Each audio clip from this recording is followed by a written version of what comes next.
কবিতা আমি কবি রবীন্দ্রনাথ ঠাকুর। আমারই চেতনার রঙে পান্না হলো সবুজ, চুনি উঠল রাঙা হয়ে। আমি চোখ মেললুম আকাশে, জ্বলে উঠল আলো পূবে পশ্চিমে। গোলাপের দিকে চেয়ে বললুম, সুন্দর সুন্দর হলো সে। তুমি বলবে এই যে তত্ত্ব কথা, এই কবির বাণী নয়। আমি বলবো এ সত্য, তাই এ কাব্য। এ আমার অহংকার, অহংকার সমস্ত মানুষের হয়ে।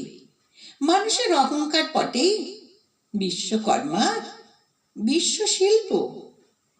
তত্ত্বজ্ঞানী জপ করছেন নিঃশ্বাসে প্রশ্বাসে।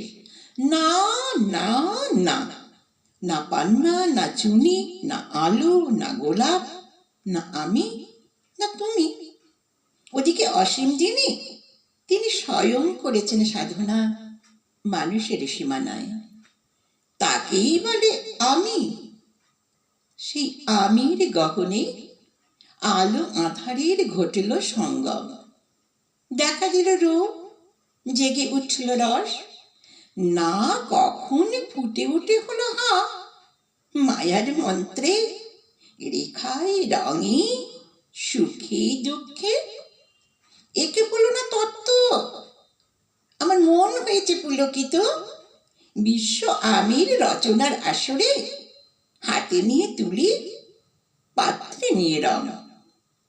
পণ্ডিত বলছেন বুড়ো চন্দ্রটা নিষ্ঠুর চতুর হাসি তার। মৃত্যু দূতের মতো গুঁড়ি মেরে আসছে সে পৃথিবীর পাঁজরের কাছে। একদিন দেবে চরম টান তা সাগরে পর্বতে।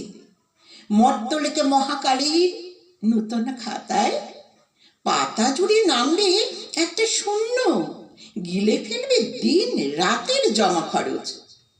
মানুষের কীর্তি হারাবে অমরতার ভান, তার ইতিহাসে লেপে দেবে অনন্ত রাত্রির কালি। মানুষের যাবার দিনের চোখ বিশ্ব থেকে নিকিয়ে নেবে রং। মানুষের যাবার দিনের মন ছানিয়ে নেবে রস। শক্তির কম্পন চলবে আকাশে আকাশে, জ্বলবে না কোথাও আলো। বিনাকিনে সভায় যন্ত্রের আঙুল নাচবে, বাজবে না সুর। সেদিন কবিত্ব কিনে বিধাতা একা রবিনে বসে নীলিমাহীন আকাশে, ব্যক্তিত্ব খারা অস্তিত্বের গণিত তত্ত্ব নিয়ে। তখন বিরাট বিশ্ব ভুবনে, দূরে দূরান্তে, অনন্ত অসংখ্য লোকে লোকান্তরে এ বাণী ধ্বনিত হবে না কোনোখানেই, তুমি সুন্দর, আমি ভালোবাসি।